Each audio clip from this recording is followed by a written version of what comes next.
Right, this is Stephen from the Canterbury Crusaders. Today we're going to be looking at the Imperial Armour Apocalypse 2nd edition book. We're going to be going through the units that have been 40k approved with the stamp, but obviously missing out on those units that were put into Imperial Armour Aeronautica. Obviously 6th edition came about not long after this book was released, so we'll have a look and see if there are any major changes or any units that would be of any use in 6th. The one and only Imperial Guard thing that got 40k approved in this book is the Taurus Squadron. Essentially it's a bunch of buggies, 1 to 3, fast attack slot. You know, armour 10 all round. It's basically like a wheeled land speeder for Space Marines, I suppose.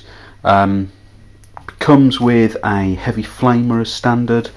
Can upgrade it to a Taurus Venator for 20 points, which swaps that for a twin-linked multi-laser and +1 armour. Not too bad, I suppose. It's got a massive lot of special rules and weapon options. It'll be quite an interesting squadron to use. I'm not sure it will see any use outside of you know, just having a bit of a mess about. But the models are pretty nice, and I imagine if you're going for that sort of style and that sort of look of army, it'd work quite well. The Space Marine Contemptor Dreadnought, this isn't too bad actually, especially points wise. You're looking at it clocks in around the same sort of points level as an Ironclad, but in a drop pod.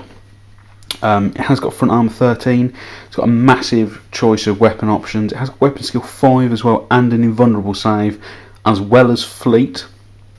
So it's got a lot of options, a lot of special weapons that are only available to the relic to the Contemptor. You know, it can up its own ballistic skill as well. It's got a couple of extra weapons, including some funky Forgeworld weapons like the Graviton gun. Apart from that, I mean, it's a very nice model. It looks nicer than a normal Dreadnought, but it's very expensive points wise, and with hull points in 6th. It'd be nice to see use, but other than it having a cool model, I'm not sure many people will use it. Same sort of thing really goes for the Blood Angels and Space Wolves version. The Blood Angels one has access to lots of extra special Blood Angels only war gear, like the Blood Talons, the Magna Grapple, that sort of thing. Again, I'm not sure it's any better than a Death Company Dreadnought, and it costs quite a bit more. You know, obviously it's got better armour. That's about it really. The Space Wolves one, again, it's got some funky sagas, but you know, I'm not sure I'll see a Space Wolf player use it. They'll probably rather be spamming Long Fangs or Grey Hunters. Right, the Mortis Pattern Contemptor obviously got overviewed and overhauled for the Aeronautica book, so we'll just concentrate on the Siege Dread now. It's 120 points. It has a Flamestorm cannon, a heavy flamer, and an assault drill, which is essentially a chain fist. However, the assault drill allows it to do, if it does a penetrating hit on a transport, it can do a flamer hit on every unit inside the transport, which is pretty good. 120 points, pretty good again. So it's basically 15 points for a heavy flamer, an assault drill, and a Flamestorm cannon. Very good, however it doesn't have the option of taking a drop pod, which is obviously a bit annoying, but we can possibly get around that, as you'll see later. Again, the assault ram was invalidated by the Aeronautica rules for it, so we'll just concentrate on the Achilles. Everyone complained about the Achilles in 5th, I'm not really sure why. For 325 points, okay, it's difficult to kill, but it's never going to make its points cost back, unless you're really, really lucky. You know, between the Achilles, your minimum HQ, and even a 5-man scout squad, you're looking at 500 points, which is a massive whack out of most armies, considering it's not an assault vehicle, and it doesn't have the capacity really to take Terminators. In 5th, I stuck scouts in it and made it as a scoring Land Raider, essentially. However, I haven't had a chance to use it yet in 6th. I personally don't think any of its abilities are going to be as useful in 6th. Okay, Lances don't get their rule, Melters don't get their rule, so basically it's just a normal Land Raider, it's just got some different guns. Is it still worth 325 points? Not sure, because there's a lot of haywire now in the current rules, but I suppose time will tell. Right, the Lucius pattern drop pod for Dreadnoughts. This is what I was saying about getting around the Siege Dreadnought not having a drop pod option. However, it's quite a lot of points and it takes up a fast attack slot, and your Dreadnought will, unluckily, probably, even though it's only a 1 in 6 chance, there will be times when it will immobilise itself when it tries to assault out of there. Is it worth 65 points and a fast attack slot? I'm not sure. To get that hit in for the Siege Dreadnought, I'm not sure 65 points and a fast attack slot is a price I'm willing to pay, since that is almost the cost of a Heavy Flamer Multi-Motor Land Speeder. Onto the Orc section now. Big Squiggoth, 50 points, it's a heavy support choice. It has a transport capacity, and it can take various gun options to mount on the back, which don't, from what I gather, take up any of its transport capacity. I would say for a Feral Orc style list, it'd be quite a fun option. Toughness 6, 4 wounds, 4 up save. Is it better than a Battle Wagon? For its points cost, I would say probably yes. But I haven't yet seen anyone field one on the tabletop. Again, nice idea for a unit, reasonable points cost. Be interesting to see someone try it out. Warcopter, I can only assume, as this wasn't in Aeronautica, it isn't a flyer. It is still a fast open top skimmer. You take 3 of them in a squadron. They've got a transport capacity, so again, perhaps in a that sort of themed style list for orcs, you might want to go with an aerial assault style list, akin to how Vendetta spam used to work in 5th. It'd be interesting to see someone use it, and the model's pretty cool, pretty orky. Obviously, it's a reasonable points cost for what it does, and it'd be interesting again to see it used on the field. This is one of my more favourite models, the custom Mecha Dread, just because it's an amazing looking model. It's expensive points wise, however, and it gets even more expensive because it's got a whole heap of options, including a custom force field. It is a heavy support choice, but it has to have at least one of the Mega Dread being in the army. However, I think if you're doing again a 5th edition style Canwall army, I think it'd be a brilliant addition. Not like I said, it's a brilliant model. It's reasonably priced before you put the upgrades on, but to be fair, in an Orc army, it's all about how it looks and how fun and silly you can get, and I think this model definitely comes in there.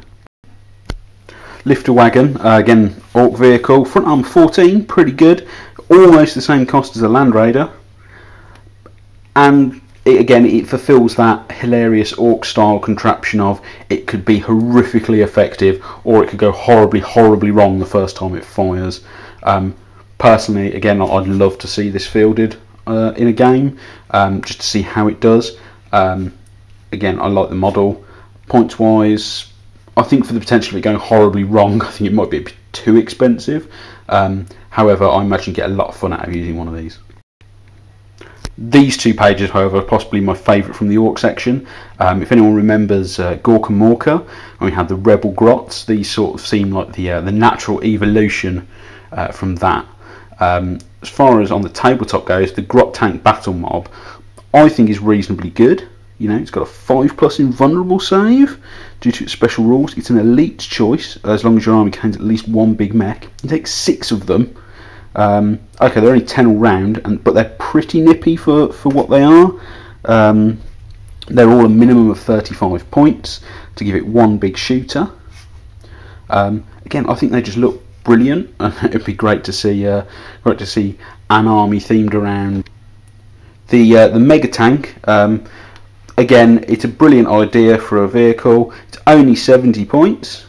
It's 12 front armour, and it's a fast attack choice. It doesn't compete with the Grot Tank Battle Mob. So again, if you're going for a Grot themed army, I think it'd be quite funny. Okay, you might get let down a little in your troops choices, but I'm sure some creative modelling could give you some knobs being ridden into battle by some Grots perhaps. Again, I think model wise, thematically wise, it's a brilliant idea, and I'd love to see someone field one on the table. Grot Bomb Launcher falls into the category of very silly. It's a one shot, 1 to 3. It's fast, it's open topped. Unfortunately, the book doesn't actually tell us which slot it falls into, which is a little bit annoying. I assume there's probably an FAQ somewhere on the Forgeworld website that will tell us. I think, depending on what slot it takes, depends on whether or not you'd want to use this. 35 points, or essentially a one-shot battle cannon shot. Yeah, I suppose it could be quite effective. However, it does have a minimum range of 24 inches, so if you're unlucky, you might lose out a bit there. Right, gone on to the Eldar pages now. Firestorm again was covered in Aeronautica, so we're on to the Wraithseer. Again, a brilliant idea for a themed army if you're going, say, Wraith Wall.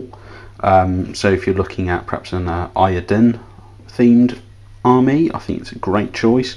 I think it's nice that there's some buffing that it can give to the other Wraith units in the army. It does come in at quite hefty as 185 points, and you have to give it a gun, the cheapest one being 10 points.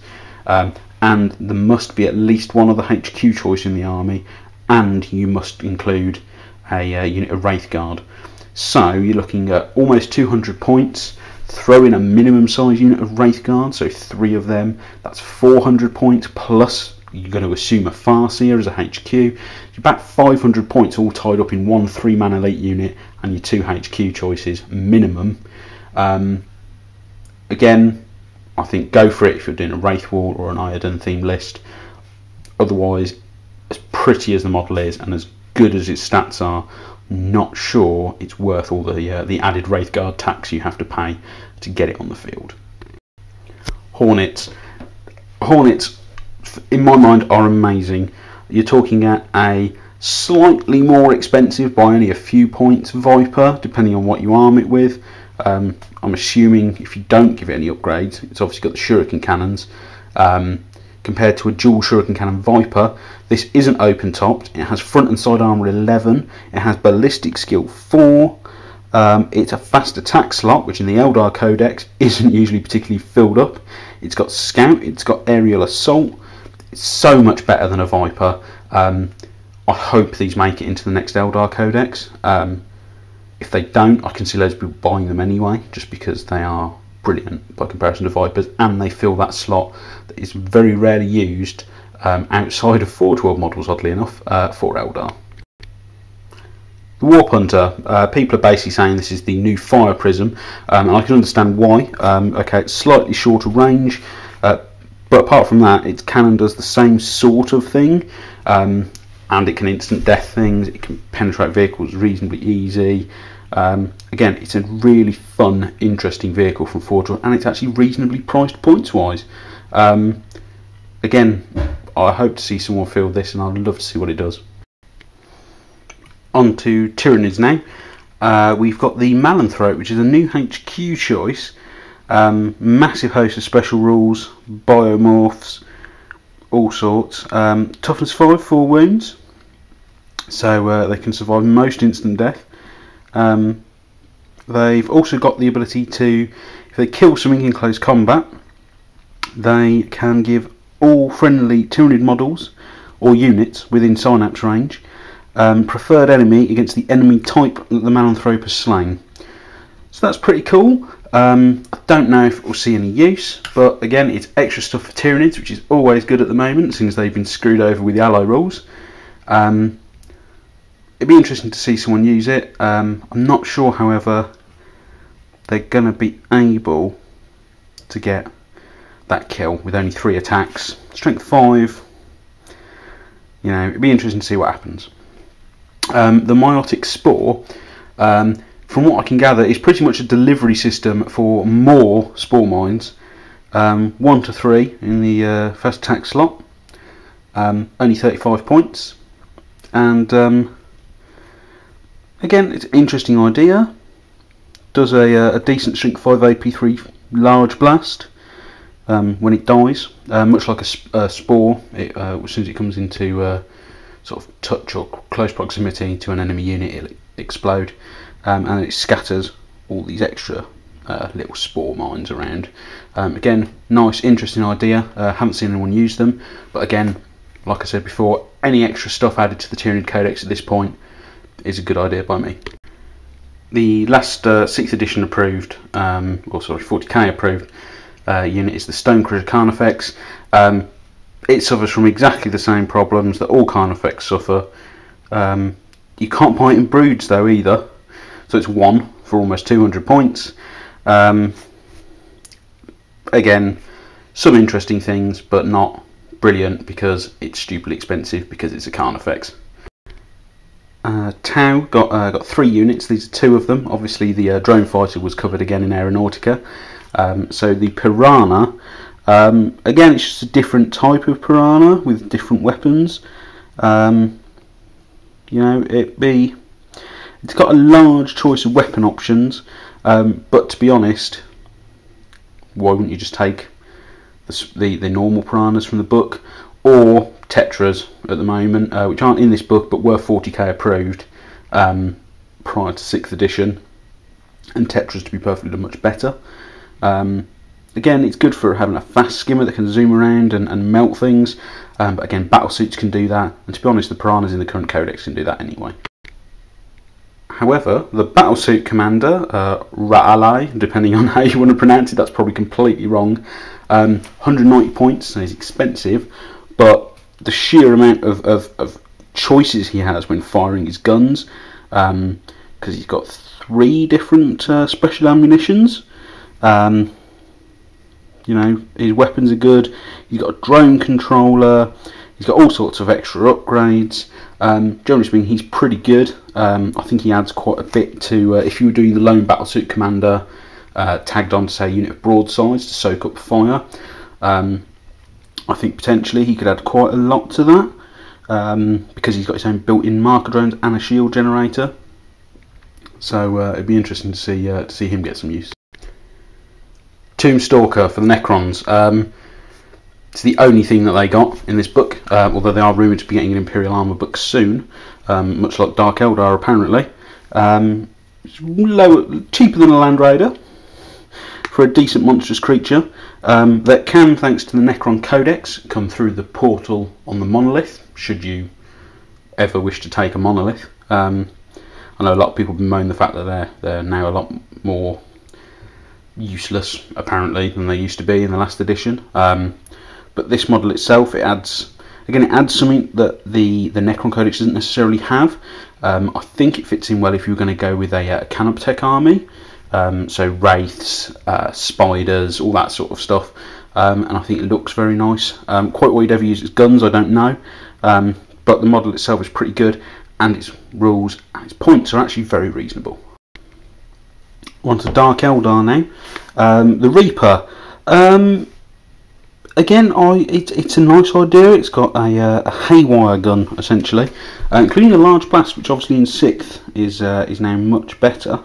It also does D3 haywire rolls if it does its focused shot. I think the problem is with this, it's a nice idea for a vehicle, but if you want haywire, you've got 10 witches in a raider, or scourges, and it is heavy support, so it means it does conflict with both flyers and ravagers. Ravagers cost cheaper than this with the upgrades that you would give them, so I think again it's a nice idea. I just think it'd be interesting to see perhaps a points reduction or a better gun on it. Tantalus, 215 points for a 16 model transport vehicle, with 2 heavy 6 strength 5 AP2 guns. It's pretty good, I would argue. However, it takes up a heavy support slot, or it is a dedicated transport for the Court of the Archon. Now, any Dark Eldar player knows no one takes the Court of the Archon because they've got that horrible minimum 1 for all models in the unit, some of which are frankly atrocious. You could, in theory, stick 15 witches, you stick a massive blob of witches and a homunculus in there, or you could go blood brides if you show desire, or 10 incubi, or harlequins, or anything. It's a massive model. I've seen scale comparisons to it, although I haven't seen the model itself. Again, I think it's a nice idea.